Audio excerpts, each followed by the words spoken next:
Hello students, welcome back बच्चों। चलिए अब हम चलते हैं हमारे नेक्स्ट टॉपिक के ऊपर। देखिएगा बच्चों, अब हमारा नेक्स्ट टॉपिक है क्लासिफिकेशन ऑफ ऑडिटिंग। हम इसके अंदर ना ऑडिटिंग के कुछ टाइप्स देखेंगे, हम अलग अलग टाइप की ऑडिट देखेंगे, लेकिन हम उन्हें अलग अलग बेसिस, अलग अलग आधार पे पहले क्लासिफाई करेंगे।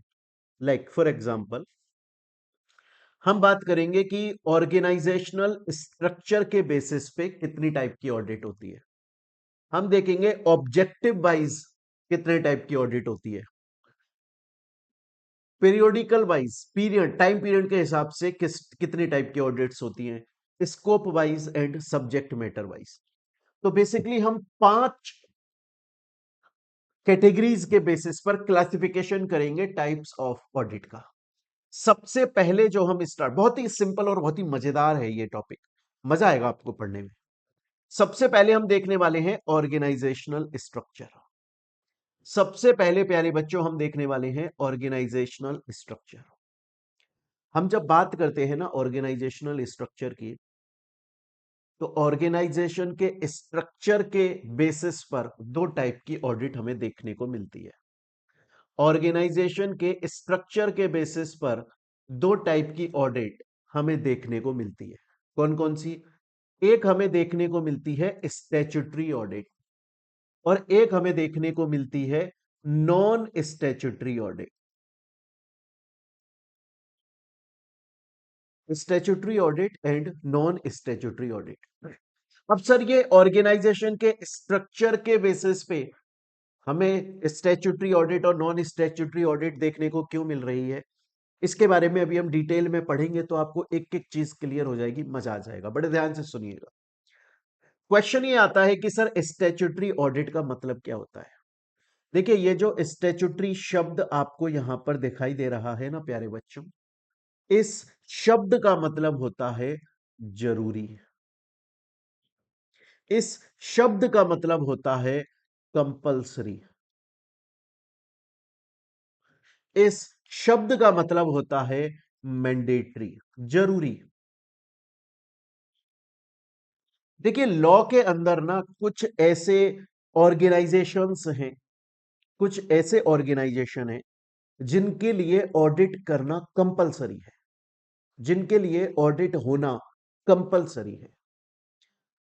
मैं यहां पर बात कर रहा हूं बच्चों, मैं यहां पर बोल रहा हूं कि कुछ ऐसे ऑर्गेनाइजेशंस हैं, कुछ ऐसे ऑर्गेनाइजेशन हैं, लॉ में लिखा हुआ है, अगर आप इस ये तरह का ऑर्गेनाइजेशन चलाते हो, इस टाइप का ऑर्गेनाइजेशन रन करते हो, इस तरह के ऑर्गेनाइजेशन के थ्रू बिजनेस करते हो, तो आपके ऑर्गेनाइजेशन की ऑडिट होना कंपलसरी है, मैंडेटरी है। ऐसा लॉ के अंदर क्लियरली लिखा हुआ है। अब क्वेश्चन आता है, ऐसे कौन कौन से ऑर्गेनाइजेशन है, ऐसे कौन से टाइप के ऑर्गेनाइजेशन है?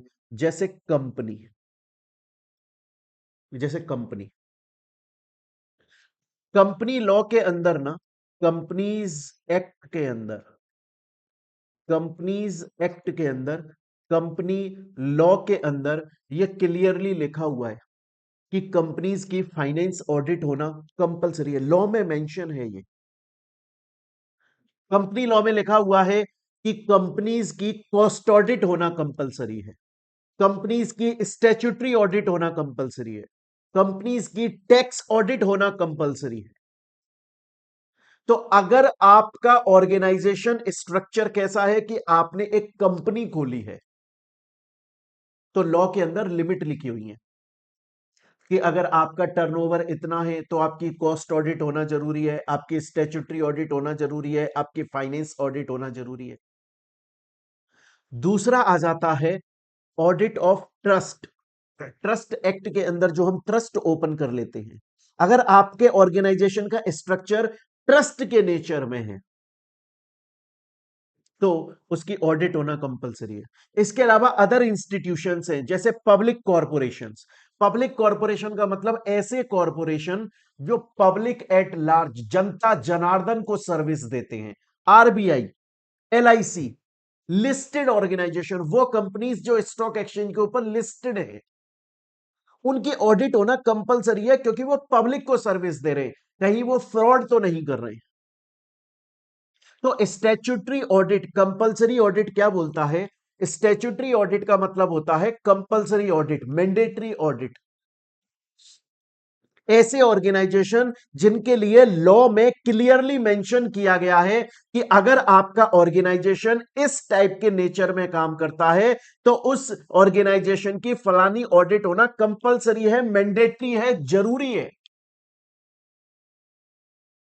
जबकि अगर आप नॉन स्टैट्यूटरी ऑडिट का मतलब क्या होता है? प्राइवेट ऑडिट, वॉलेंट्री ऑडिट, कि लॉ में नहीं लिखा हुआ है आपको ऑडिट करानी पड़ेगी। आपके ऑर्गेनाइजेशन का स्ट्रक्चर इस तरीके का है कि आपके ऑर्गेनाइजेशन का स्ट्रक्चर के बेसिस पर ऑडिट कराना कंपलसरी नहीं है। लॉ में कहीं भी नहीं लिखा हुआ कि अगर आप कोई पार्टनरशिप फर्म हो या फिर अलग, अगर आप एलएलपी हो, अगर आप सोल प्रोप्राइटरशिप बिजनेस चलाती हो, सोल ट्रेडर अकेला अपना काम चलाते हो, तो आपके ऑर्गेनाइजेशन का ऑडिट होना कंपल्सरी, लॉ में नहीं लिखा हुआ। लॉ बोलता है आप ऑडिट कराओ तो आपकी मर्जी, आप ना कराओ तो आपकी मर्जी, सब कुछ आपकी मर्जी पर चलता है। तो ऑर्गेनाइजेशन के स्ट्रक्चर के बेसिस पर हम दो टाइप की ऑडिट के बारे में बात करते हैं। एक तो बात करते हैं स्टैट्यूटरी ऑडिट और एक बात करते हैं non statutory audit. Statutory audit का मतलब है कि लॉ में लिखा हुआ है आपको अपने ऑर्गेनाइजेशन की ऑडिट कराना कंपलसरी है, इसीलिए स्टैट्यूटरी ऑडिट का दूसरा नाम कंपलसरी ऑडिट भी है। लेकिन नॉन स्टैट्यूटरी ऑडिट का मतलब है कि आपको ऑडिट कराना कंपलसरी नहीं है, आपकी मर्जी के ऊपर डिपेंड करता है। अगर आपको ऑडिट करानी है तो बढ़िया, और अगर आपको ऑडिट नहीं करानी तो बढ़िया। और ये नॉन स्टैट्यूटरी ऑडिट जो है, इसको आप प्राइवेट ऑडिट या वॉलेंट्री ऑडिट के नाम पर भी बोल सकते हैं। स्टूडेंट बोलता है सर मेरे को यहां तक की बात आपकी समझ में आई। अभी मेरी बात को और ध्यान से देखिएगा प्यारे बच्चों। अभी पहले मैं आपको statutory audit non statutory audit के बीच का डिफरेंस और समझाऊंगा, फिर उसके बाद में हम सेम चीज को एग्जाम्पल के थ्रू देखेंगे। फिर हम देखेंगे आखिर स्टैट्यूटरी ऑडिट के फायदे क्या हैं, नॉन स्टैट्यूटरी ऑडिट के नुकसान क्या है, वो सब चीज हम एक बार देखेंगे। पहले इसका मीनिंग अच्छे से समझ लो। क्लियर है ये चीज यहां तक? मैं आपसे बोल रहा हूं कि स्टैट्यूटरी ऑडिट कराना कंपलसरी होता है, स्टैट्यूटरी ऑडिट कराना जरूरी होता है, क्योंकि लॉ में लिखा है, लॉ के रूल्स रेगुलेशंस में लिखा हुआ है, कानून में लिखा हुआ है कि कंपलसरी ऑडिट जरूरी है। ऑडिट, अगर आपसे कोई पूछे कि लीगल कंपल्सन है क्या? हाँ, स्टैट्यूटरी ऑडिट तो कंपलसरी है, लीगली कंपल्सन है, करानी ही पड़ेगी। पर voluntary audit, non statutory audit, ये तो वॉलेंट्री है, इसके अंदर कोई कंपल्सन नहीं है। दूसरा, इसका स्कोप कौन डिसाइड करता है? देखिए, मैं आपको ना कॉस्ट ऑडिट पढ़ाऊंगा। जब फाइनल में आप आ जाओगे तब आप कॉस्ट ऑडिट पढ़ोगे। हालांकि यहां पर इंटर के अंदर भी आपका कॉस्ट ऑडिट का बहुत दो चार लाइनों में टॉपिक दिया हुआ है, बट जब आप फाइनल में आ जाओगे तो आपको पूरा सब्जेक्ट पढ़ना पड़ेगा। 50 नंबर का कॉस्ट ऑडिट पढ़ना पड़ेगा आपको।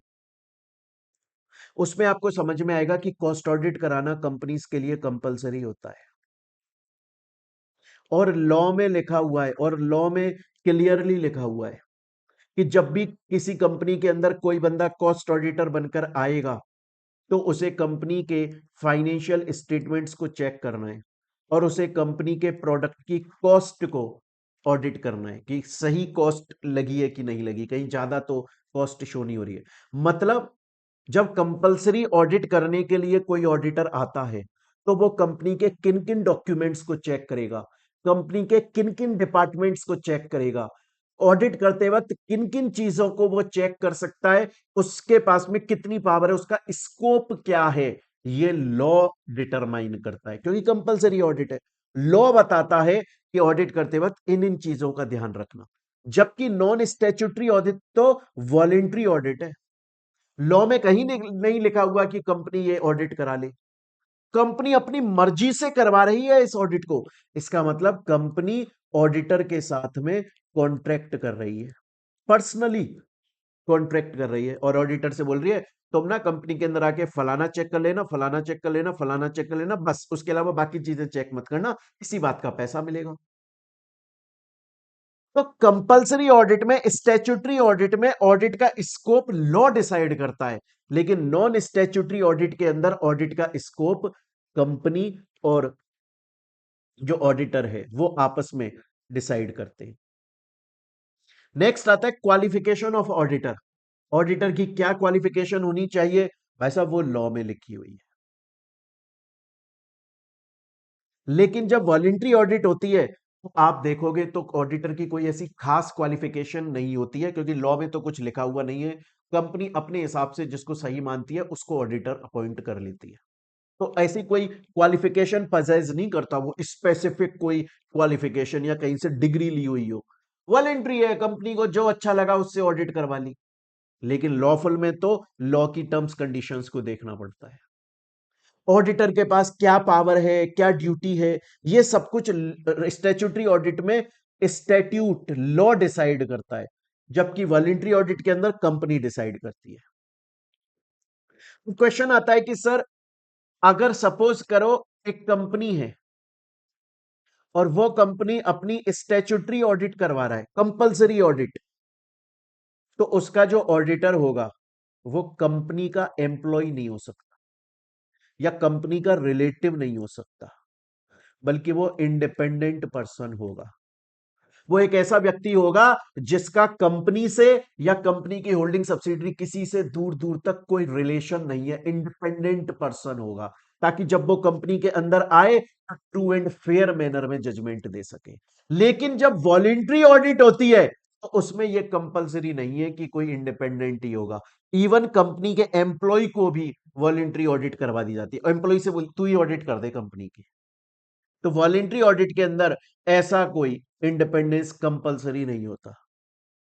ऑडिटर की लाइबिलिटी क्या होगी स्टैट्यूटरी ऑडिट में लॉ बताता है, लेकिन नॉन स्टैट्यूटरी ऑडिट के अंदर कंपनी खुद बताती है।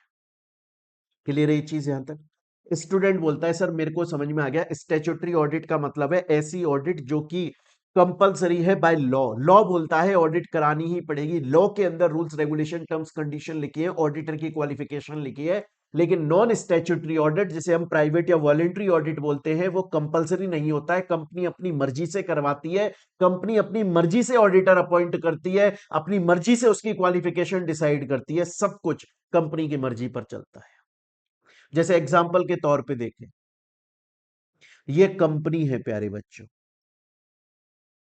और ये एलएलपी है। एलएलपी को ऑडिट कराना कंपलसरी नहीं है, लॉ में लिखा है कि अगर आपके ऑर्गेनाइजेशन का स्ट्रक्चर एलएलपी की फॉर्म में है, लिमिटेड लाइबिलिटी पार्टनरशिप की फॉर्म में है, तो आपको ऑडिट कराना कंपलसरी नहीं होता, नॉन स्टैट्यूटरी वॉलेंट्री ऑडिट। लेकिन कंपनी है तो ऑडिट कराना कंपलसरी है। अब यहां पे ऑडिट वॉलेंट्री है, तो ऑडिटर का अपॉइंटमेंट किसने किया होगा? कंपनी ने किया होगा। जबकि यहां पर ऑडिट कराना कंपलसरी है, तो ऑडिटर किस क्वालिफिकेशन को पोजेस करके अपॉइंट होगा? लॉ के अंदर जो लिखा हुआ है उसको। उसकी जितने भी स्टेटमेंट्स होंगे उनको कौन चेक करेगा? खुद मैनेजमेंट चेक करेगा, जबकि यहां पर लॉ चेक करेगा।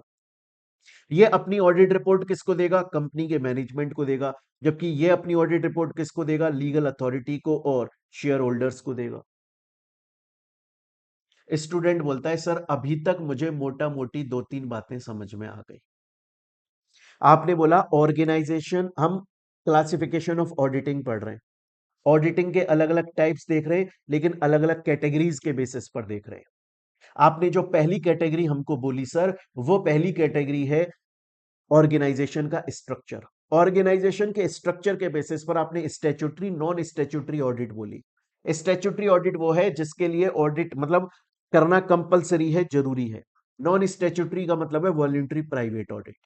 अब एक बार यहां पर हम इसको देख लेते हैं। अभी तक आपको समझ में आया? ये एक एक चीज आपकी बुक में दी हुई है, ये पूरा चार्ट मैंने खुद ने बनाया हुआ है, बुक में दिया हुआ है। अभी जो मैंने डिफरेंस और एग्जांपल समझाए थे ये अलग से मैंने जानबूझ के आपको बुक में दिए हुए हैं, ताकि रिवीजन करते वक्त आपको आसानी रहेगी। अब एक बार हम पढ़ लेते हैं आपकी बुक में क्या लिखा हुआ है। स्टैट्यूटरी ऑडिट का मतलब होता है कंपनी के अकाउंट्स को चेक करना, क्योंकि लॉ की रिक्वायरमेंट है। स्टैट्यूट मतलब भी लॉ होता है। लॉ जो है वो बोलता है कि कंपनी के फलानी चीजों की ऑडिट करी जाएगी, ये कंपलसरी हो जाती है। आ रही है मेरी बात यहां तक समझ में?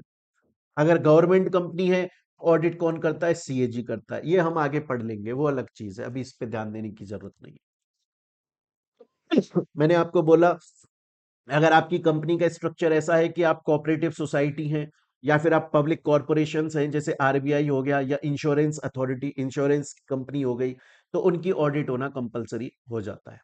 आखिर स्टैट्यूटरी ऑडिट, कंपलसरी ऑडिट के फायदे क्या होते हैं? एक तो फायदे ये होते हैं कि शेयर होल्डर्स को फायदा मिलता है। शेयर होल्डर को ना ये कंफर्म हो जाता है कि यार कंपनी अपनी ऑडिट करा रही है, ऑडिट कराना कंपलसरी है, कंपनी ने अपनी ऑडिट कराई, और कंपनी के जो भी अकाउंट्स हमारे सामने पब्लिश हुए हैं वो ट्रू एंड फेयर इंफॉर्मेशन देते हैं ऑब्वियसली। अब हम अपनी वोट जो दे सकते हैं, वो खुले दिल से अपनी वोट दे सकते हैं, क्योंकि हमें कंपनी का एक्चुअल स्ट्रक्चर पता है। एक तो ये बेनिफिट होता है। कंपनी की प्रॉपर ऑडिट हो रही है तो कंपनी का टैक्स असेसमेंट टाइम से हो जाता है। कंपनी की ऑडिट हो चुकी है, कंपनी के अकाउंट्स की पूरी जानकारी है, तो कंपनी अगर कुछ खरीदना या बेचना चाहती है तो इजीली गोइंग कंसर्न बेसिस पे वो काम किया जा सकता है। अगर मानकर चलिए कंपनी के अंदर कोई पर्सन है, अगर उसकी डेथ हो जाती, इवन सपोज करो, वैसे तो एलएलपी लिमिटेड लाइबिलिटी पार्टनरशिप की ऑडिट कराना कंपलसरी नहीं होती, पर सोचो एलएलपी बोले कि मैं अपनी ऑडिट कराऊं कराऊं कंपलसरी, मान ले मैं कंपलसरी अपनी ऑडिट कराऊं, कितना फायदा है? अगर किसी पार्टनर की डेथ हो गई और वो पार्टनर बोले, उस पार्टनर का लीगल रिप्रेजेंटेटिव बोले कि अब हम नहीं रहना चाहते आपकी एलएलपी में पार्टनर, हम अपना शेयर लेकर जाना चाहते हैं, तो ऑडिट हो चुकी है, आप अपना शेयर आसानी से ले जा सकते।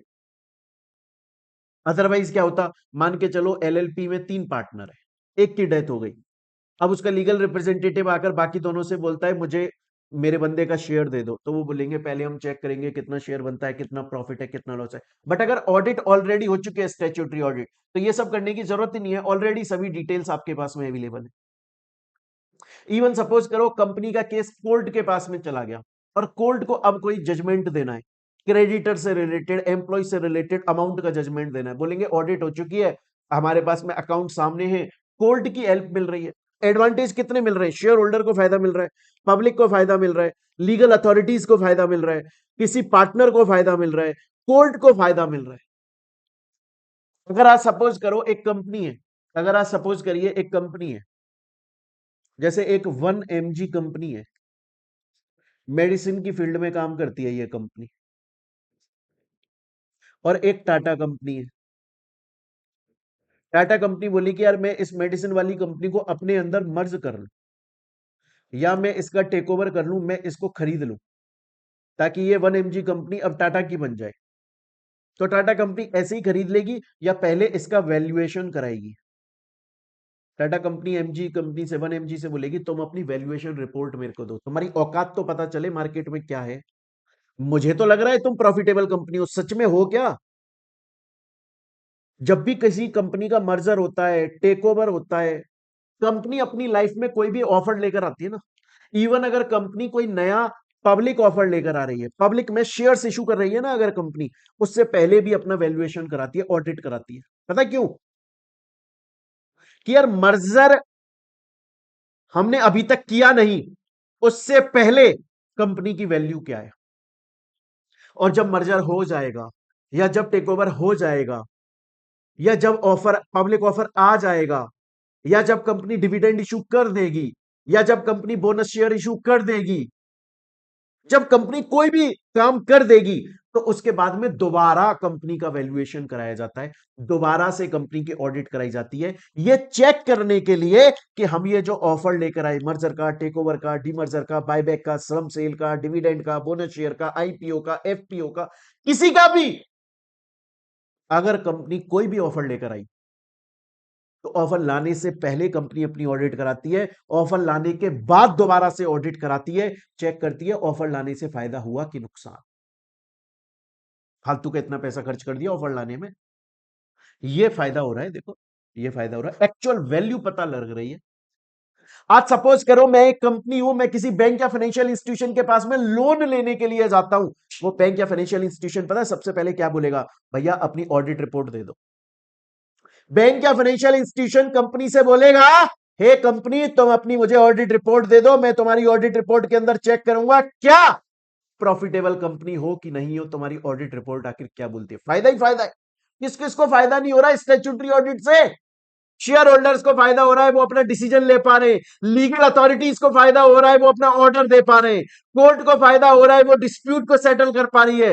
पार्टनर को फायदा हो रहा है, अगर कोई मर गया तो उसके रिप्रेजेंटेटिव को उसका शेयर दिया जा रहा है। सबको फायदा हो रहा है। बैंक फाइनेंशियल इंस्टीट्यूशन को फायदा हो रहा है, वो चेक कर पा रहे हैं मुझे लोन देने का है कि नहीं देने का है। तो ये जो स्टैट्यूटरी ऑडिट है, मैंडेटरी ऑडिट है, इसका बहुत फायदा होता है। इसका ये भी फायदा होता है कि कंपनी के अंदर जो एम्प्लॉयज है कहीं उनके वेजेस बचे हुए हैं क्या, ये भी फायदा होता है। पता है आपको, आज सपोज करो डिविडेंड होता है, एक डिविडेंड नाम की चीज होती है, आपने कंपनी लॉ में पढ़ा होगा, आपने शायद कंपनी लॉ में कभी पढ़ा हो। डिविडेंड का मतलब पता है क्या होता है? डिविडेंड का मतलब होता है part of distributable profit. Part of distributable profit का मतलब क्या है? जब कंपनी का ईयर एंड होता है ना, और कंपनी के पास प्रॉफिट आता है, तो कंपनी उस प्रॉफिट में से सभी एक्सपेंसेस को माइनस करती है, डेप्रिसिएशन को माइनस करती है, जितनी भी उसकी लाइबिलिटीज हैं उनका पेमेंट करती है, डिवेंचर होल्डर को पेमेंट करती है। उसके बाद में अगर कुछ पैसा बच जाता है तो बहुत बार रिजर्व में निकाल लेती है फ्यूचर के लिए। उसके बाद भी अगर पैसा बच गया, अगर पैसा बच गया, तो अब कंपनी बोलती है यार अब ये जो प्रॉफिट बचा, अब ये मेरे डिस्ट्रीब्यूट के एबल है, मैं चाहूं तो इसको डिस्ट्रीब्यूट कर दूं, चाहूं तो रख लूं। जैसे सपोज करो आपकी जॉब लग गई, आपके महीने की सैलरी 1 लाख रुपए है, तो आप पहले उसमें अपने रूम का रेंट निकालते हो, फिर उसके बाद में अपनी कार का ईएमआई निकालते हो, फिर अपने मोबाइल का ईएमआई निकालते हो, फिर अपने घर पे थोड़े पैसे ट्रांसफर करते हो, फिर अपने लिए थोड़ी सी सेविंग करते हो। उसके बाद भी अगर आपके पास पैसा बच जाता है तो अब आप बोलते हो कि अब क्लब में चलते हैं और अब मजा ही मजा होगा। मैं वही बात बोल रहा हूं, डिविडेंड का मतलब क्या होता है? जब कंपनी के पास प्रॉफिट आता है, उसमें से कंपनी सब कुछ माइनस मुइनस कर कराने के बाद में भी अगर पैसा बच जाता है, तो कंपनी उसको कैश की फॉर्म में शेयर होल्डर्स को बांट सकती है, उसे डिविडेंड बोला जाता है। अब ये सब कैसे पता चला कि कंपनी का प्रॉफिट कितना है और उस प्रॉफिट में कितना एक्सपेंस माइनस करना है, कितना डेप्रिसिएशन, कितना लाइबिलिटी, कितना डिवेंचर होल्डर? क्योंकि सर हमने ऑडिट करवा ली थी कंपनी के अकाउंट्स की, तो फायदा हो रहा है। कंपनी डिसाइड कर पा रही है उसे डिविडेंड देना है कि नहीं देना है। तो अब अगर आपसे कोई ये पूछे स्टैट्यूटरी ऑडिट क्या होता है, या अगर आपसे कोई ये पूछे ऑर्गेनाइजेशन के बेसिस पर, ऑर्गेनाइजेशन के स्ट्रक्चर के बेसिस पर कितनी टाइप की ऑडिट होती है, आप बोलोगे दो टाइप की। कौन कौन सी होती है दो टाइप की? एक होती है स्टैट्यूटरी ऑडिट, एक होती है non statutory audit. Statutory audit का मतलब है मैंडेटरी कंपलसरी ऑडिट। और ऐसे कुछ ऑर्गेनाइजेशनल स्ट्रक्चर हैं जिनकी ऑडिट होना जरूरी है, जैसे कंपनी, ट्रस्ट, पब्लिक कॉर्पोरेशंस। और इससे फायदा भी होता है। फायदा क्या होता है? कंपनी को उसकी वैल्यू पता लग जाती है, शेयर होल्डर्स को डिविडेंड दिया जा सकता है। अगर कंपनी कोई ऑफर लेकर आ रही है, उसके लिए ऑडिट इजीली हो जाती है। बैंक फाइनेंशियल इंस्टीट्यूशन डिसाइड कर पाते हैं लोन लेना ही नहीं देना है, कंपनी को नहीं देना है। उसके अलावा अगर किसी पार्टनर में कोई डिस्प्यूट हो गया तो उनका सेटलमेंट हो जाता है, कोर्ट अपना ऑर्डर पास कर देता है, और शेयर होल्डर, स्टेक होल्डर अपना डिसीजन ले लेते हैं इन्वेस्ट करना है कि नहीं करना। और सबसे मैंडेटरी बात, कंपनी अपने लीगल रूल्स रेगुलेशंस को फुलफिल कर देती है। स्टैट्यूटरी कंप्लाइंस हो रहा है, गवर्नमेंट का फेथ बढ़ रहा है, गवर्नमेंट का भरोसा बढ़ रहा है, यार ये कंपनी बहुत अच्छी है, इसकी तो ऑडिट होती है। पब्लिक का भरोसा बढ़ रहा है, गुडविल, रेपुटेशन इंक्रीज हो रही है, इमेज सुधर रही है कंपनी की। ये फायदे होते हैं स्टैट्यूटरी ऑडिट से। नॉन स्टैट्यूटरी ऑडिट का मतलब क्या है? कोई लीगल रिक्वायरमेंट नहीं है, आपकी मर्जी है, आप ऑडिट कराओ तो कराओ, प्योरली वॉलंटरी, आपकी मर्जी के ऊपर डिपेंड करता है। सर क्या नॉन स्टैट्यूटरी ऑडिट के भी फायदे होते हैं? होते तो हैं, होते तो हैं। आज सपोज करो ना, एक बात बताओ, मेरी सोल प्रोप्राइटरशिप है। सोल प्रोप्राइटरशिप का मतलब है मैं अकेला चलाता हूं मेरे ऑर्गेनाइजेशन को, अकेला चलाता हूं मैं मेरे ऑर्गेनाइजेशन को। Sole, whole and sole authority मैं हूं, मैं अकेला चलाता हूं मेरे ऑर्गेनाइजेशन को। मुझे ऑडिट कराना कंपलसरी नहीं है, मुझे ऑडिट करवाना कंपलसरी नहीं है। आ रही है मेरी बात समझ में? लेकिन अगर मैंने ऑडिट करवाई तो वो कौन सी ऑडिट है? वॉलंटरी है, नॉन स्टैट्यूटरी ऑडिट है। मैं मेरी मर्जी से अपनी सोल प्रोप्राइटरशिप की ऑडिट करा रहा हूं। अब उससे फायदा क्या हो रहा है? अब मुझे उससे पता चल रहा है कि मेरी सोल प्रोप्राइटरशिप में कमियां कहां कहां पर हैं। जैसे मैं आपको बताता हूं, एक ना ऑडिट होती है जिसे हम बोलते हैं मैनेजमेंट ऑडिट। हम इसी चैप्टर में मैनेजमेंट ऑडिट के बारे में थोड़ा सा पढ़ेंगे, क्योंकि आपके कोर्स में ज्यादा नहीं दिया हुआ। मैनेजमेंट ऑडिट किसी भी, किसी को भी, किसी को भी मैनेजमेंट ऑडिट कराना कंपलसरी नहीं होता। Nobody is required to conduct management audit of their organization. किसी को भी जरूरी नहीं है अपने ऑर्गेनाइजेशन की मैनेजमेंट ऑडिट कराना, बिल्कुल भी नहीं। लेकिन जब भी कोई भी ऑर्गेनाइजेशन मैनेजमेंट ऑडिट करवाता है तो अपनी मर्जी से करवाता है। पता है क्यों करवाता है? वो ये पता करना चाहता है कि यार मेरी कंपनी में कमी कहां है, या मेरी ऑर्गेनाइजेशन में कमी कहां है। मैं काम तो पूरा कर रहा हूं, अच्छे से कर रहा हूं, प्लानिंग बनाकर कर रहा हूं, फिर भी कहीं ना कहीं कुछ तो ऐसा पॉइंट है जो मेरी स्ट्रांग है, और कुछ ना कुछ ऐसा पॉइंट है जो वीक है। तो यार मैं खुद जानना चाहता हूं कि मुझे पता लग जाए कि मेरे अंदर क्या वीकनेस है, ताकि मैं उनको सुधार सकूं, डेवलप कर सकूं, उसको स्ट्रांग पॉइंट में कन्वर्ट कर लूं। मैं खुद के फायदे के लिए, मेरे ऑर्गेनाइजेशन के फायदे के लिए, मेरे एम्प्लॉयज के ऊपर एक मोरल चेक रखने के लिए, मेरे ऑर्गेनाइजेशन में जो लोग काम कर रहे हैं उनको डर लग रहा है कि सुन भाई, इस ऑर्गेनाइजेशन की ऑडिट कराना कंपलसरी नहीं है, लेकिन हमारा बंदा जो है, मेन ओनर जो है, वो वॉलंटरी जानबूझ के ऑडिट करवाता है, ताकि पता लगे कि कंपनी में काम कहां गलत हो रहा है, या ऑर्गेनाइजेशन में कहां काम गलत हो रहा है, कहां सही हो रहा है, कौन सी जगह पे पीछे रह रहे हैं हम, कौन सा हमारा एम्प्लॉय सही से काम कर रहा है, कौन सा नहीं कर रहा है, ताकि बेटरमेंट की तरफ आगे जा सके। ये एडवांटेजेस तो है। देखो, इंटरनल कंट्रोल सिस्टम चेक हो जाता है, हमारी स्ट्रेंथ हमें पता लगती है, हम अपनी वीकनेस को रिमूव कर लेते हैं। उसके अलावा हमारे पास में हमारे फाइनेंशियल स्टेटमेंट का फाइनलाइजेशन आ जाता है, तो हमें पता लग जाता है यार हम फाइनेंशियली कितने स्ट्रांग हैं। कल को किसी बैंक या फाइनेंशियल इंस्टीट्यूशन के पास जाए तो जाकर बोले, देखो ये हमने ऑडिट करवाई, जानबूझ के हमारी खुद की ऑडिट करवाई है, और हमारी क्रेडिबिलिटी देखो, क्या शानदार प्रॉफिट अर्न करते हैं हम लोग। हमने पहले किसी से लोन लिया है तो देखो हमने टाइम पर उनको वापस किया है, देखो फाइनलाइजेशन हो रहा है हमारे एनुअल अकाउंट्स का। हमारे कंपनी के अंदर जो लोग, या हमारे ऑर्गेनाइजेशन में जो एम्प्लॉयज हैं जो काम कर रहे हैं, उनके ऊपर एक मोरल चेक बना हुआ है कि बेटा काम अच्छे से करना। ऊपर बैठा जो हमारा ओनर है ना, वो वॉलंटरी ऑडिट कराता है, चेक कर लेता है हम सही से काम कर रहे हैं कि नहीं कर रहे। अगर कल को कोई डिस्प्यूट हो रहा है तो इसे इजीली सॉल्व किया जा सकता है। अगर आप ये बोलो कि सर पार्टनरशिप फर्म में या एलएलपी के नॉन स्टैट्यूटरी ऑडिट का फायदा क्या होता है, अरे यार पार्टनर्स से कभी भी उनके बीच में लड़ाई हो सकती है, तो सेटलमेंट हो जाएंगे अकाउंट्स के। हमें यह पता लग जाता है कोई माइनर तो, क्योंकि पार्टनरशिप फर्म में कोई भी पार्टनर माइनर नहीं हो सकता, एलएलपी में कोई पार्टनर माइनर नहीं हो सकता, कहीं ऐसा तो नहीं है, कौन स्लीपिंग पार्टनर है। हमारी गुडविल का इजीली सेटलमेंट हो जाएगा, हमें पता लग जाएगा हमने किस बैंक या फाइनेंशियल इंस्टीट्यूशन से कितना लोन लिया है, और उसको कब कब हम इंटरेस्ट रीपे कर रहे हैं, कहीं हम डिफॉल्ट तो नहीं कर रहे हैं। ये सभी चीजें एडवांटेजेस होती है नॉन स्टैट्यूटरी ऑडिट की। स्टूडेंट बोलता है कि सर अब अगर किसी ने मेरे को, मैं सो रहा हूं और मुझे जगा के भी पूछ लिया ना कि ऑर्गेनाइजेशन के स्ट्रक्चर के बेसिस पे कितने टाइप की ऑडिट होती है, सर मैं खुल्लम खुल्ला बोल दूंगा, एक तो स्टैट्यूटरी ऑडिट होती है, और एक नॉन स्टैट्यूटरी ऑडिट होती है। और सर ये पूरा चार्ट जो आपने बनाया ये मेरे को समझ में आ गया, और सर आपने ये जो डिफरेंस का टेबल अलग से बताया वो समझ में आ गया, एग्जाम्पल के थ्रू समझ में आ गया। अब हम चलेंगे sir second type of classification के ऊपर, और सेकंड टाइप ऑफ क्लासिफिकेशन आ जाता है ऑब्जेक्टिव वाइज।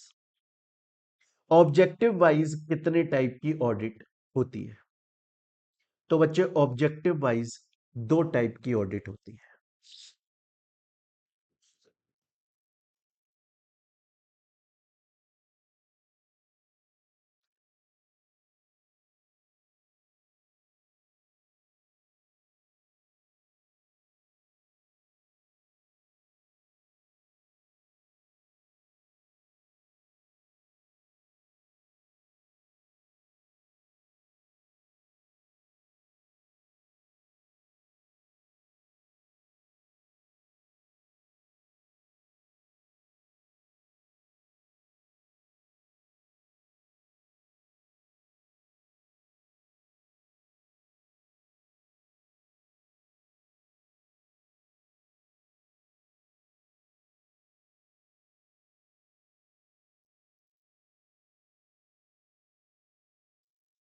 देखिएगा प्यारे बच्चों, ऑब्जेक्टिव वाइज हम ऑडिट की बात करें तो ऑब्जेक्टिव वाइज दो टाइप की ऑडिट होती है, बड़े ध्यान से देखिएगा। देखिए, एक होती है इंटरनल ऑडिट,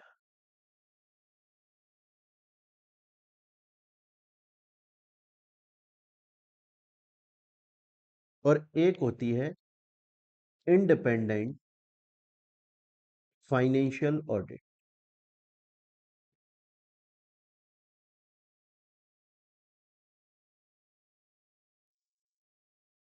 अब सपोज कीजिएगा, मेरी बात को सुनिएगा, मेरी एक कंपनी है एबीसी कंपनी, और मुझे पता है कि मेरी कंपनी की स्टैट्यूटरी ऑडिट होगी। मुझे पता है मेरी कंपनी की स्टैट्यूटरी ऑडिट होगी, जो कि कोई बाहर से इंडिपेंडेंट पर्सन आकर करेगा, इंडिपेंडेंट ऑडिटर आकर करेगा, क्योंकि ये कंपलसरी ऑडिट है, मैंडेटरी ऑडिट है, होगी ही होगी। इंडिपेंडेंट पर्सन आएगा, जिस इंडिपेंडेंट पर्सन को कंपनी नहीं जानती, वो इंडिपेंडेंट पर्सन कंपनी को पर्सनली नहीं जानता, मैं उसको रिश्वत भी नहीं दे पाऊंगा। अच्छा चलो, रिश्वत को गोली मारते हैं, मैं आपसे बोल रहा हूं कि इंडिपेंडेंट ऑडिटर आएगा कंपनी की ऑडिट करने, और जब वो कंपनी की ऑडिट करेगा, अगर उसे कंपनी में कहीं भी कोई भी गलती नजर आई, कहीं भी एरर नजर आया, कहीं भी फ्रॉड नजर आया, कहीं भी किसी भी तरीके का कोई डिस्क्रिपेंसी, कमी नजर आई, तो वो अपनी ऑडिट रिपोर्ट में लिख देगा कि कंपनी ने ये काम गलत किया। वो ऑडिट मैं करवाऊंगा, मेरी एबीसी कंपनी है, मैं statutory audit, independent financial audit करवाऊंगा। जो इंडिपेंडेंट ऑडिटर आएगा, मेरी फाइनेंस के ऑडिट करेगा, क्योंकि क्योंकि मेरा इंटेंशन है पब्लिक के पास में सही इंफॉर्मेशन चली जाए, और जो भी एरर या फ्रॉड है वो रहे ही नहीं बेसिकली। लेकिन उससे पहले मैंने सोचा कि यार सपोज करो अगर मेरे अकाउंट्स में गलती हुई, तो ये ऑडिटर आकर उन गलतियों को पकड़ लेगा। क्यों ना मैं अपने अकाउंट्स की, मेरे अकाउंट्स, कंपनी के अकाउंट्स की ऑडिट इंडिपेंडेंट पर्सन आकर करे, उससे पहले एक बार मैं खुद कंपनी के किसी एम्प्लॉय को अपॉइंट करूं, या फिर बाहर से किसी पर्सन को लेकर आ जाऊं, और मैं उससे बोलूं कि सुन, ये मेरी कंपनी के अकाउंट्स हैं, इनको बाहर से आकर कोई बंदा चेक करेगा और उसमें गलती ना निकल जाए, इसलिए मैं चाहता हूं एक बार इन अकाउंट्स को तुम ही इंटरनली चेक करो, और कोई भी गलती हो तो उसे सुधारो, करेक्ट कर दो एकदम। ये जो इंटरनल ऑडिट कराने का मेरा ऑब्जेक्टिव है, मेरा उद्देश्य है, मेरा पर्पस है, मेरा एम है, वो ये है कि जब ये इंडिपेंडेंट फाइनेंशियल ऑडिट होगी, उसमें कोई भी गलती निकलनी ही नहीं चाहिए, क्योंकि अकाउंट्स बनाते वक्त बंदे ने ध्यान दिया, फिर भी उससे गलती हो गई, तो तुम एक बार इंटरनल ऑडिट। मेरा ऑब्जेक्टिव क्या है? मेरी कंपनी का ऑब्जेक्टिव क्या है? क्या मेरी कंपनी का ऑब्जेक्टिव यह है कि मेरी जब स्टैट्यूटरी ऑडिट हो, इंडिपेंडेंट ऑडिट हो, उस वक्त मेरे ऑडिट अकाउंट्स के अंदर कोई भी गलती ना निकले, उसके लिए मैं पहले एक ऑडिट करवा लूं, तो मैं इंटरनल ऑडिट करवा लूंगा। और अगर मेरा इंटेंशन ये है कि यार मेरी कंपनी के इंडिपेंडेंट फाइनेंशियल ऑडिट हो जाए ताकि सच्चाई का पता लग जाए, तो मैं ये इंडिपेंडेंट फाइनेंशियल ऑडिट करवा लूं। आ रही है समझ में बात मेरी? यही बताया गया। इंटरनल ऑडिट का मतलब क्या है? इंटरनल ऑडिट का मतलब है कि आप अपनी, ये एक गुड गवर्नेंस का पार्ट होता है कि कंपनी अपना खुद का एक इंटरनल ऑडिट करवा रही है, चाहे वो कंपनी के किसी एम्प्लॉय से करवा रही है, चाहे किसी आउटसाइडर के थ्रू करवा रही है, लेकिन मेन इंटेंशन है कि जब हमारी फाइनेंशियल ऑडिट होगी, एंड ऑडिट होगी, उस वक्त हमसे कोई भी गलती ना निकल कर आ जाए। स्टूडेंट बोलता है सर मेरे को, मतलब बेसिकली इसमें क्या है, इसमें हम पॉइंट आउट करते हैं कहीं कोई इरेगुलरिटी तो नहीं रह गई, कहीं कोई नॉन कंप्लाइंस तो नहीं रह गया। आ रही है मेरी बात समझ में? लेकिन जब फाइनेंशियल इंडिपेंडेंट फाइनेंशियल ऑडिट है, इंडिपेंडेंट फाइनेंशियल ऑडिट तो फिर स्टैट्यूटरी ऑडिट है, बाहर से इंडिपेंडेंट ऑडिटर आकर ऑडिट करता है। स्टूडेंट बोलता है सर मेरे को समझ में आ गई यहां तक की बात। तो अभी तक आपने क्लासिफिकेशन के बेसिस पर अगर देखा जाए, क्लासिफिकेशन ऑफ ऑडिट देखा जाए, दो बेसिस पे बताया। एक तो आपने ऑर्गेनाइजेशन के स्ट्रक्चर के बेसिस पे बताया, एक आपने ऑब्जेक्टिव वाइज बता दिया। अब हम चलते हैं आगे। और तो देखिए अब हम देखते हैं कि पीरियड वाइज कितने टाइप की ऑडिट होती है। अब हम जो ऑडिट का क्लासिफिकेशन करेंगे वो टाइम पीरियड के बेसिस पर करेंगे। और बच्चों मैं आप लोगों को बता दूं कि टाइम पीरियड के बेसिस पर जो टाइप ऑफ ऑडिट हम देखते हैं वो तीन टाइप की ऑडिट होती है। एक होती है कॉन्टिन्यूस ऑडिट, एक होती है फाइनल ऑडिट, और एक होती है इंटरिम ऑडिट। पहले हम फाइनल और इंटरिम ऑडिट को समझने की कोशिश करेंगे, बहुत ही आसान है। फिर उसके बाद हम कंटिन्यूस ऑडिट पर आ जाएंगे, मजा आएगा। लेकिन उससे पहले मेरा आपसे एक क्वेश्चन है, लेकिन उससे पहले मेरा आपसे एक क्वेश्चन है। मेरा क्वेश्चन ये है कि सपोज करिए फाइनेंशियल ईयर चल रहा है आपका 2026-27। तो मुझे बताइए ये फाइनेंशियल ईयर स्टार्ट कब हुआ? ये फाइनेंशियल ईयर कब स्टार्ट हुआ? सर ये फाइनेंशियल ईयर स्टार्ट हुआ था 1 अप्रैल 2026 को। और ये फाइनेंशियल ईयर कब एंड होगा? सर ये फाइनेंशियल ईयर एंड होगा 31 मार्च 2027 को। क्लियर है ये चीज यहां तक? और जैसे ही ये फाइनेंशियल ईयर एंड होगा 31 मार्च 2027 को, अगले दिन से, from the next day, next financial year start हो जाएगा, दैट विल बी 2027 2028। स्टूडेंट बोलता है सर करेक्ट है। तो अब मैं आपसे एक चीज पूछूंगा। सपोज कीजिए एक कंपनी है, ओयो कंपनी। एक कंपनी है, ओयो कंपनी। मेरी बात को बड़े ध्यान से सुनिएगा प्यारे बच्चों। और वो ओयो कंपनी ऑडिट करवा रही है फॉर द फाइनेंशियल ईयर 2026-27। 2026-27 जो उसका फाइनेंशियल ईयर था, उसके लिए वो ऑडिट करा रही है। बोल रही है कि मुझे इस साल की फाइनल ऑडिट करनी है कि इस साल में कंपनी ने क्या कमाया, क्या घटाया, सब कुछ, प्रॉफिट लॉस, सब कुछ जानना है। ये ईयर खत्म हो चुका है, ये जो फाइनेंशियल ईयर है ये एंड हो चुका है, और ऑडिट करा रही है 2027-28 में। जब ऑडिट हो रही है उस वक्त कौन सा फाइनेंशियल ईयर चल रहा है? उस वक्त नेक्स्ट फाइनेंशियल ईयर चल रहा है। 2027-28, उसमें वो ऑडिट करा रही है 2026-27 की, क्योंकि प्रैक्टिकली पॉसिबल है, प्रैक्टिकली यही हो सकता है। आप एक चीज समझने की कोशिश करिए, अगर आपका फाइन आप कंपनी जिस फाइनेंशियल ईयर के लिए ऑडिट करा रही है वो 26-27 है, तो इस फाइनेंशियल ईयर की कंप्लीट ऑडिट, फाइनल ऑडिट कब होगी? हमें एक्चुअल का पता लगेगा कि इस पूरे साल में कंपनी ने क्या किया। सर जब ये साल खत्म हो जाएगा, आप अगर फरवरी 2027 में बोलते हो कि मुझे इस साल की पूरी ऑडिट करानी है कंपनी की, प्रैक्टिकली पॉसिबल नहीं है भैया, एक महीना बचा हुआ है, मार्च बचा हुआ है, फाइनेंशियल ईयर एंड नहीं हुआ, उसमें बिजनेस हो सकता है कंपनी का। तो आप कैसे बोल सकते हो इस बात को कि मैं अभी ऑडिट करा लूं? पॉसिबल ही नहीं है। जब ये फाइनेंशियल ईयर पूरा एंड हो जाएगा और हमारा नेक्स्ट फाइनेंशियल ईयर स्टार्ट हो जाएगा, उस नेक्स्ट फाइनेंशियल ईयर के अंदर हम इसकी ऑडिट करवाएंगे, इस वाले फाइनेंशियल ईयर की, उसको बोला जाता है फाइनल ऑडिट।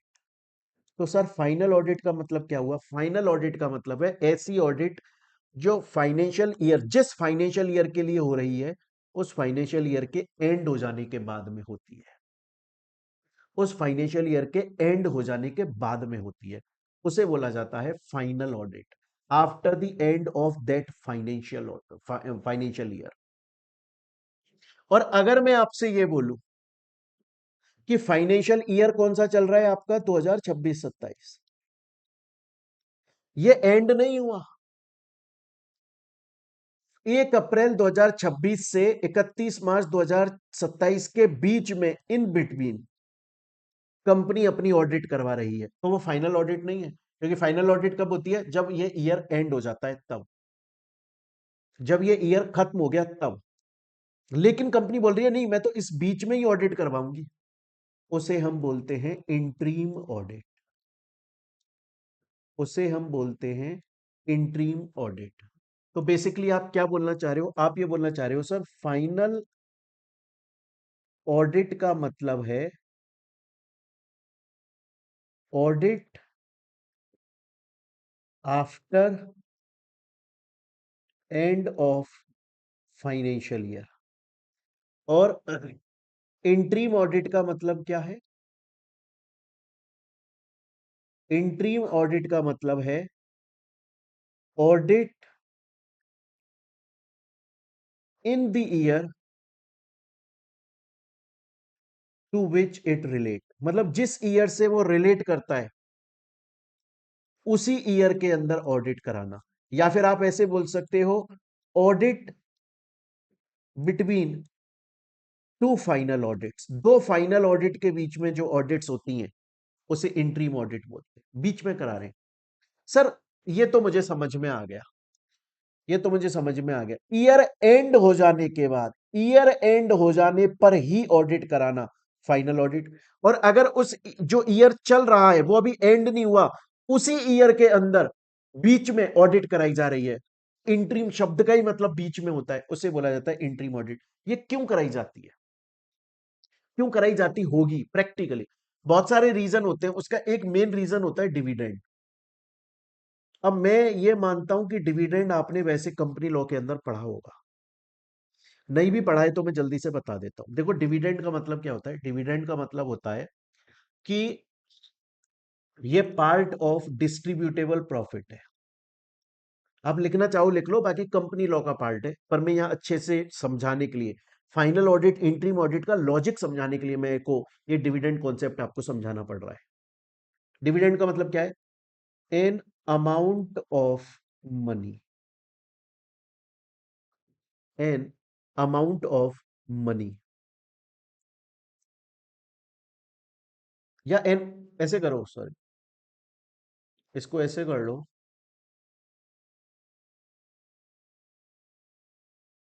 ऐसे कर लो, ऐसे लिख लो डिविडेंड को, dividend is part of distributable profit, dividend is part of distributable profit which is divided sorry, which is distributed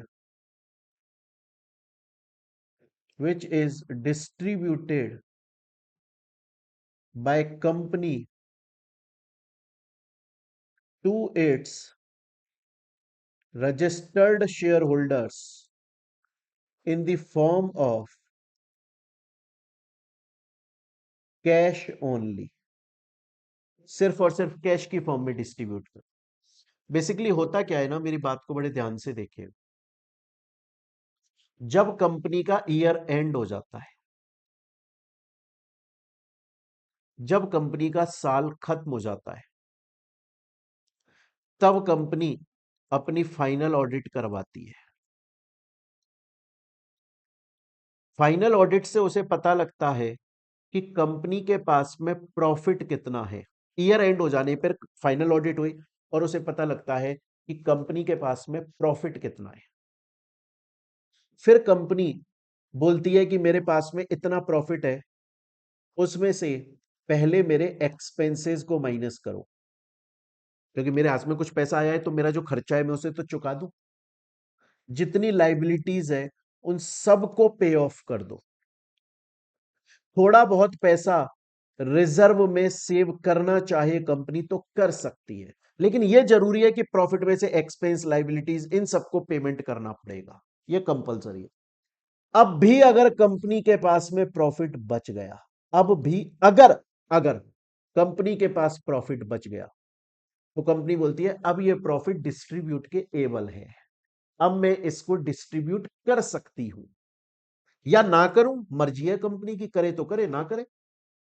ऐसे जैसे सेम आपकी जॉब लग गई, आपके मंथ की सैलरी आई 1 लाख, उसमें से आपने बोला पहले मैं कार का ईएमआई निकालूं, फिर मैं अपने फ्लैट का रेंट निकालूं, फिर मैं अपने मोबाइल का ईएमआई निकालूं, फिर मैं अपने मम्मी पापा को पैसा दे दूं, फिर मैं थोड़ा सा पैसा सेव कर लूं, उसके बाद भी अगर पैसा बच गया तो भैया अब हम जाएंगे क्लब और करेंगे मजे ही मजे। सेम उसी तरीके से कंपनी बोल रही है कि फाइनल ऑडिट हो गई, ईयर एंड हो गया, उस ईयर एंड हो जाने के बाद में फाइनल ऑडिट हो गई, अब मुझे यह चेक करना है कि प्रॉफिट में कितना एक्सपेंस है वो माइनस कर दो, क्या अब भी पैसा बचा मेरे पास? अगर बचा तो मैं उसको कैश की फॉर्म में अपने शेयर होल्डर्स को बांट दूं, उसे डिविडेंड बोला जाता है। अगर कंपनी बोले कि मेरे पास प्रॉफिट बचा है, मैं उसे शेयर होल्डर्स में बांटना चाहती हूं, डायरेक्टली कैश की फॉर्म में नहीं, फ्री ऑफ कॉस्ट शेयर्स देना चाहती हूं, वो बोनस शेयर्स हो जाते हैं, फ्री ऑफ कॉस्ट पैसा दे रही है, वो डिविडेंड हो जाता है। डिविडेंड भी दो टाइप का होता है, एक डिविडेंड होता है फाइनल डिविडेंड। ये कब होता है? ये फाइनल ऑडिट से रिलेट कर रहा है कि ईयर एंड हो गया, ईयर खत्म हो गया, कंपनी की फाइनल ऑडिट हो गई और फाइनली कंपनी के पास में पता चला कंपनी को, और कंपनी ने फाइनल डिविडेंड दे दिया। एक और डिविडेंड होता है इंट्रीम डिविडेंड। अब सपोज करो कंपनी का फाइनेंशियल ईयर स्टार्ट हुआ 1 अप्रैल 2026 को। बड़े ध्यान से सुनिएगा, मजा आएगा आपको। इंट्रीम ऑडिट का ऐसा कॉन्सेप्ट ना एकदम खुल जाएगा आपके दिमाग में, मजा आ जाएगा आपको। 1 अप्रैल 2026 को फाइनेंशियल ईयर स्टार्ट हुआ, शुरू हुआ। नॉर्मली तो क्या होता है ना, जब कंपनी का फाइनेंशियल ईयर एंड होता है 31 मार्च 2027, उसके बाद में फाइनल ऑडिट होती है, फिर कंपनी देखती है फाइनल डिविडेंड देना है कि नहीं देना, वो अलग है।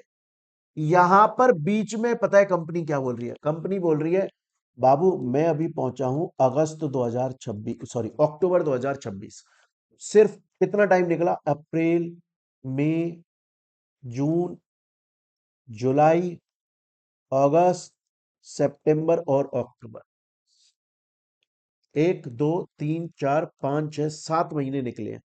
लेकिन कंपनी बोल रही है मेरे को ऐसा लग रहा है अब की बार ना पूरा साल भी खत्म नहीं हुआ, लेकिन तब भी मेरे पास में बहुत अच्छा खासा प्रॉफिट हुआ है, अच्छा खासा प्रॉफिट हुआ है।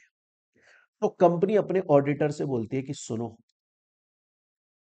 ऑडिट करो अकाउंट्स की। तो ऑडिटर बोलता है लेकिन पूरे साल की ऑडिट नहीं हो पाएगी, क्योंकि अभी इतना साल तो गुजरा ही नहीं है, नवंबर से लेके मार्च, उसमें क्या बिजनेस होगा भगवान जाने। बोले छोड़ो ना, फाइनल ऑडिट थोड़ी करवा रहे, ईयर एंड होने के बाद थोड़ी करा रहे, इंट्रीम ऑडिट करा रहा हूं, इसी साल की ऑडिट, सिर्फ इतने टाइम की ऑडिट करा रहा हूं। फाइनल ऑडिट में तो पूरा ट्रांजैक्शन चेक होता है, क्योंकि पूरे साल के ट्रांजैक्शन खत्म हो चुके हैं। यहां पर तो ऐसा ही नहीं। बोलता इंट्रीम ऑडिट कर। बोला क्यों? मेरे को चेक करने का है कि मेरे के ना कंपनी के पास में प्रॉफिट बहुत ज्यादा है, तो मैं कंपनी अपने शेयर होल्डर्स को इंट्रीम डिविडेंड दूंगी। मतलब मैं उनसे बोलूंगी कि अभी पूरा साल खत्म नहीं हुआ, फिर भी बहुत ज्यादा प्रॉफिट है, तुमको थोड़ा सा उसका पार्ट दे रहे। तो इंट्रीम ऑडिट क्या होता है? इंट्रीम ऑडिट उस साल के बीच में ही होती है, और ज्यादातर ये इंट्रीम डिविडेंड के लिए होती है। और फाइनल ऑडिट ईयर एंड हो जाने के बाद में होती है। स्टूडेंट बोलता है सर मेरे को इंट्रीम ऑडिट और फाइनल ऑडिट दोनों का मीनिंग समझ में आ गया। देखो सर, मेरे को दोनों का यहां पर मीनिंग समझ में आ गया। फाइनल ऑडिट का मतलब है ईयर एंड हो जाने के बाद में जो ऑडिट होती है। ईयर एंड हो जाने के बाद में जो ऑडिट होती है उसे फाइनल ऑडिट बोला जाता है। और इंट्रीम ऑडिट का मतलब क्या होता है? दो एनुअल ऑडिट के बीच में जो ऑडिट होती है उसे इंट्रीम ऑडिट बोला जाता है। और इंट्रीम ऑडिट पूरे साल की नहीं होती, थोड़े से टाइम की, 5 महीने निकल गए, 3 महीने निकल गए, क्वार्टर निकल गया, हाफ ईयर निकल गया, उसकी ऑडिट हो रही है, पूरे साल की ऑडिट नहीं हो रही है, उसे बोला जाता है। आ रही है मेरी बात यहां तक समझ में? बच्चों, एक टाइप की और ऑडिट होती है टाइम के बेसिस पर, जिसे हम बोलते हैं कॉन्टिन्यूअस ऑडिट। जैसे रिलायंस अंबानी साहब है, अंबानी साहब पता है क्या बोलते हैं? अंबानी साहब बोलते हैं, बोला भाई सुनो, मैं तो हर 7 दिन में, या मैं हर 15 दिन में, या 30 दिन में मेरी कंपनी की लगातार ऑडिट होती रहती है। लगातार ऑडिट होती रहती है मेरी कंपनी की। मैंने तो बोल रखा है भैया, हर 7 दिन के अंदर मेरी कंपनी की ऑडिट करते रहना, या हर 15 दिन के अंदर मेरी कंपनी की ऑडिट करते रहना। कॉन्टिन्यूअस ऑडिट लगातार पूरे साल चलती रहती है। एक्सपेंसिव काम है ये, बड़ी बड़ी कंपनियां करवाती हैं ये। सर कंटिन्यूअस ऑडिट का फायदा क्या है?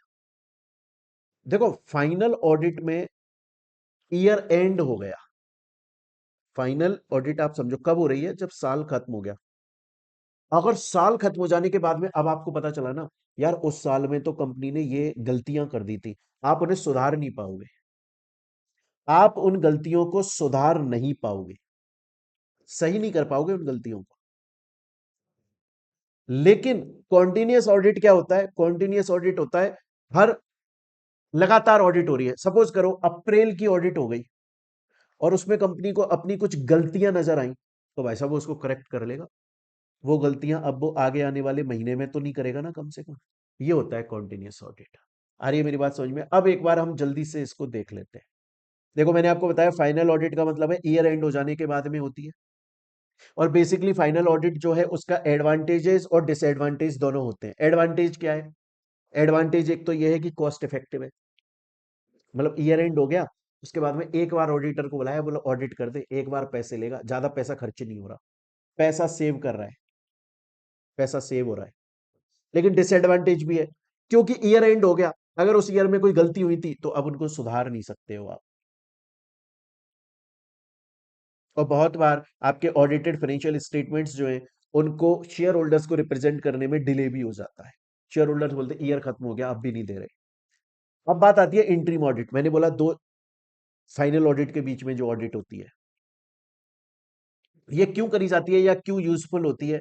अब इसके अलग अलग वजह होते हैं। जैसे इंटरिम डिविडेंड के लिए हो गया, या मान के चलिए मेरी पार्टनरशिप फर्म है, पार्टनरशिप फर्म में आज मेरा स्ट्रक्चर चेंज होके मैं पार्टनरशिप फर्म से कंपनी में जा रहा हूं या कुछ भी कर रहा हूं, तो उसके लिए मैं इंटरिम ऑडिट करा लेता हूं। मुझे लगता है कंपनी में फ्रॉड चल रहा है, सस्पेक्ट है, तो उसके लिए इंटरिम ऑडिट करवा ली। मुझे कंपनी की गुडविल नेटवर्थ के बारे में जानना है, तो इंटरिम ऑडिट करा ली। एक होती है कॉन्टिन्यूअस ऑडिट, इसके तो फायदे ही फायदे। ये ज्यादातर लार्ज ऑर्गेनाइजेशंस कराते हैं। हालांकि ये कॉस्ट कॉस्ट बहुत ज्यादा लगती है इसके अंदर, लेकिन इसका मेन फायदा क्या होता है? ये थ्रू आउट द प्रोसेस, मतलब थ्रू आउट द ईयर चलता है ये continuous audit. Regular interval irregular जैसे भी ये चलता है, 100% ट्रांजेक्शन चेक हो जाते हैं इसमें। फाइनल ऑडिट में भी 100% ट्रांजेक्शन चेक नहीं हो पाते, इंट्रीम में भी नहीं हो पाते। कंपनी कितनी बड़ी है यार, आपको फाइनल ऑडिट करने के लिए थोड़ा सा टाइम मिलता है, ईयर एंड हुआ, थोड़े से टाइम के अंदर, क्योंकि फाइनल ऑडिट से आप अकाउंट्स दोगे, वो अकाउंट्स एनुअल जनरल मीटिंग में प्रेजेंट करना जरूरी है मेंबर्स के सामने। Annual general meeting year and होने के 6 महीने के अंदर हो जाती है। 180 दिन मिलते हैं आपको फाइनली अपनी फाइनल ऑडिट देने के लिए। इतनी बड़ी कंपनी की फाइनल ऑडिट सभी ट्रांजैक्शंस को तो चेक नहीं कर पाओगे, थोड़े बहुत तो छोड़ने पड़ते हैं। लेकिन कंटिन्यूअस ऑडिट में फायदा यह है कि पूरे साल ऑडिट चल रही है, कंपनी का हर ट्रांजैक्शन अच्छे से चेक हो रहा है, कंपनी की टेक्नोलॉजी को चेक किया जा रहा है, एरर फ्रॉड जो है उनको जल्दी से डिटेक्ट कर लिया जाता है, जल्दी डिटेक्ट होकर जल्दी से उनको सॉल्व कर दिया जाता है। यह बहुत ज्यादा फायदा होता है, अर्ली डिटेक्शन हो जाता है एरर फ्रॉड का, क्विक रेक्टिफिकेशन, जल्दी से उनको सुधार लिया जाता है। हाँ, इनके कुछ डिसएडवांटेज भी हैं, जैसे ये बहुत ज्यादा कॉस्टली है, जैसे ये बहुत ज्यादा टाइम कंज्यूमिंग है। अगर कंटिन्यूअस ऑडिट और फाइनल ऑडिट के बीच में हम कुछ चीजों को देखें, टाइमिंग को देखें, ये कंटिन्यूअस ऑडिट पूरे साल होती है, ये ईयर एंड हो जाने के बाद होती है। इसमें कॉस्ट ज्यादा लगती है, फाइनल ऑडिट में कॉस्ट उतनी नहीं लगती है। इसमें जल्दी एरर फ्रॉड को डिटेक्ट करते हैं, इसमें बहुत बाद में करते हैं, ईयर एंड हो चुका है। इसका स्कोप बहुत ज्यादा वाइडर है, क्योंकि कंटिन्यूअस है, लगातार है, कंपनी के 100% ट्रांजेक्शन चेक हो रहे हैं। इसका थोड़ा नैरोअर है। इंट्रीम डिविडेंड में कंटिन्यूअस ऑडिट हेल्प कर सकती है, क्योंकि वो ईयर के बीच में भी हो रही है। फाइनल डिविडेंड इंट्रीम डिविडेंड में हेल्प नहीं करती है। ऑडिट जो कंपनी का जो स्टाफ है या कंपनी का जो मॉनिटरिंग होती है ऑडिट स्टाफ की, कंटिन्यूअस ऑडिट में हो जाती है, क्योंकि वो लगातार ऑडिट कर रहे हैं। तो कहीं ना कहीं क्या होता है, कंपनी के अंदर जो काम करने वाला आदमी है ना, वो बोलता है कि यार ये बंदा रोज ऑडिट करता रहता है कंपनी की। कंपनी के अंदर काम करने वाले लोगों को कंटिन्यूअस ऑडिट करने वाले लोगों से थोड़ी सी ऐसी इरिटेशन सी फील होती है। भाई आज आप सपोज करो ना, आपकी एक कंपनी है, उसमें आपकी कंपनी में काम करने वाला स्टाफ है, वो अपना मन से काम कर रहा है, लेकिन आपकी कंपनी की हाथ की हाथ कंटिन्यूअस ऑडिट भी हो रही है। तो वो बंदा बोलता है क्या यार, ये हर 7 दिन में ऑडिट करता है, अगर हमसे कोई छोटी मोटी गलती भी हो गई ना, वो भी बॉस को जाके बता देता है। तो उसमें थोड़ा सा इरिटेशन है। फाइनल ऑडिट में ऐसा नहीं होता है। ऑडिट स्टाफ और एम्प्लॉयज में कल्यूजन, लड़ाई झगड़ा कंटिन्यूअस ऑडिट में हो सकता है, फाइनल ऑडिट में नहीं हो सकता। कंटिन्यूअस ऑडिट बड़े ऑर्गेनाइजेशन कराते हैं, इसमें पैसा वैसा सब कुछ ज्यादा लगता है, एम्प्लॉयज के ऊपर मेंटल प्रेशर भी बहुत ज्यादा होता है। स्टूडेंट बोलता है सर मेरे को यहां तक की बात आपकी पूरी तरीके से 100% तरीके से समझ में आ गई। बेटा बच्चे, टाइम पीरियड के हिसाब से हमने को ने 3 टाइप की ऑडिट देखी, continuous audit, final audit, interim audit. एक और ऑडिट आ जाती है टाइम पीरियड के बेसिस पर, जिसे हम लिमिटेड रिव्यू बोलते हैं। ये लिमिटेड रिव्यू क्या है, ये मैं समझा देता हूं। ये बहुत ज्यादा इंपॉर्टेंट, इंपॉर्टेंट बहुत ज्यादा है। आपके कोर्स में इतना कुछ नहीं है, फाइनल में आओगे तब आपको पढ़ने को मिलेगा इसका, लेकिन मैं आपको समझा देता हूं यहां पर। मेरी बात को बड़े ध्यान से सुनिएगा, बड़ा ही मजा आने वाला है। मैं आपसे क्या बोल रहा हूं प्यारे बच्चे, मैं आपसे क्या बोल रहा हूं, मैं आपसे ये बोल रहा हूं कि सपोज करो 2 कंपनी है, एक का नाम है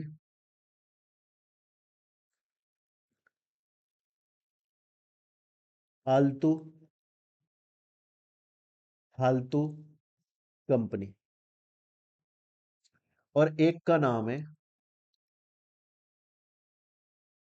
स्मार्ट कंपनी। दोनों कंपनीज शेयर्स इशू करती हैं,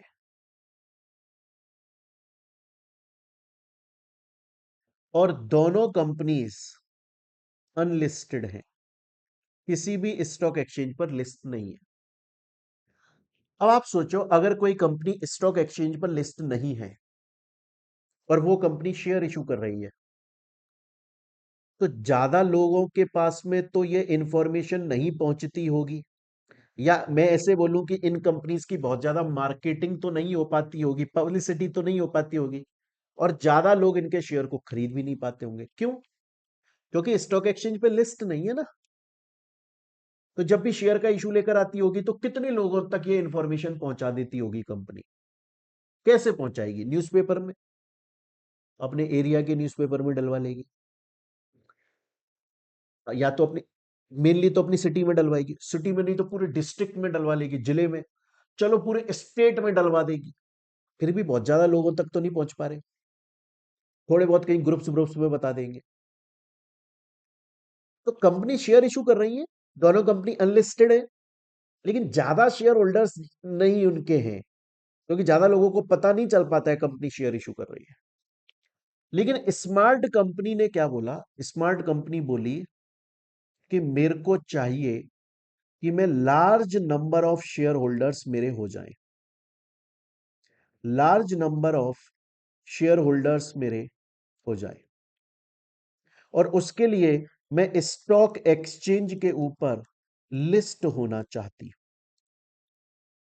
क्योंकि अगर मैं एक बार स्टॉक एक्सचेंज के ऊपर लिस्ट हो गई तो बाय डिफॉल्ट मेरी गुडविल बढ़ जाएगी, इमेज बढ़ जाएगी, रेपुटेशन बढ़ जाएगी, मुझे ब्रांड कंपनी माना जाएगा। और अगर मैं स्टॉक एक्सचेंज के ऊपर लिस्ट होकर मैं ये लेकर आऊं कि मेरे कंपनी के शेयर इशू हो रहे हैं, तो बहुत सारे लोग मेरी कंपनी के शेयर्स खरीदेंगे। फालतू फालतू कंपनी बोली मेरा तो जैसा काम चल रहा है मैं वैसे ही ठीक हूं। तो ये जो स्मार्ट कंपनी है, बड़े ध्यान से सुनिएगा प्यारे बच्चों, अब कहानी सुना रहा हूं। ये स्मार्ट कंपनी गई स्टॉक एक्सचेंज के पास, और स्टॉक एक्सचेंज से जाकर बोली कि आप मुझे लिस्ट कर लो। स्टॉक एक्सचेंज ने बोला क्यों कर लो लिस्ट? बोला ताकि मैं आपकी वेबसाइट, क्योंकि स्टॉक एक्सचेंज क्या है, स्टॉक एक्सचेंज एक बाजार है, स्टॉक एक्सचेंज एक मार्केट है, जहां पर बहुत सारे ऐसे बायर्स आते हैं जो शेयर खरीदने के शौकीन हैं, और उन बायर्स को स्टॉक एक्सचेंज के ऊपर भरोसा है। वो बायर्स बोलते हैं स्टॉक एक्सचेंज के ऊपर जो भी कंपनी लिस्टेड है, स्टॉक एक्सचेंज ने उस कंपनी को सोच समझ के लिस्ट किया है, वो फ्रॉड नहीं होगी कंपनी। तो स्मार्ट कंपनी बोली मुझे अपने ऊपर लिस्ट कर लो। स्टॉक एक्सचेंज ने पूछा, बोला सुनो, अगर तुम मेरे ऊपर लिस्ट हो जाओगे तो क्या बहुत सारे इन्वेस्टर्स तुम्हारे शेयर्स को खरीद लेंगे? बोला ऑब्वियसली खरीद लेंगे। बोला पूरे इंडिया के लोगों को पता चल जाएगा तुम शेयर का इशू लेकर आ रहे हो? बोला पता लग जाएगा। आउट ऑफ इंडिया भी पता लग जाएगा? हाँ लग जाएगा। तो क्या इससे तुम्हें प्रॉफिट होगा? बोला बहुत ज्यादा प्रॉफिट होगा। बोला कल को तुम फ्रॉड भी कर सकते हो, अगर कल को तुमने फ्रॉड किया तो जो बायर का भरोसा है ना, ट्रस्ट है, वो मेरे ऊपर है। तुमने अगर कल को फ्रॉड किया ना, तो उनका भरोसा मेरे ऊपर से टूट जाएगा। इसलिए इसलिए स्टॉक एक्सचेंज ने बोला जब तुम मेरे ऊपर लिस्ट हो रहे हो तो तुम्हें मेरे साथ में एक एग्रीमेंट करना पड़ेगा। उस एग्रीमेंट को बोला जाता है LODR। क्या बोला जाता है? LODR। बोला ये एग्रीमेंट कब, किसके बीच में होता है? वो कंपनी जो स्टॉक एक्सचेंज के ऊपर लिस्ट हो रही है, उस कंपनी और स्टॉक एक्सचेंज के बीच में। कब होता है? जब वो कंपनी लिस्ट हो रही है तब होता है। और कब तक चलता है ये एग्रीमेंट? जब तक कंपनी अपने लाइफ टाइम में स्टॉक एक्सचेंज के ऊपर लिस्ट रहेगी, 2 साल, 3 साल, 10 साल, 20 साल, 50 साल, 100 साल, 1000 साल, ये एग्रीमेंट चलता रहेगा। क्या है इस एग्रीमेंट के अंदर? इस एग्रीमेंट के अंदर बहुत सारी टर्म्स कंडीशंस हैं,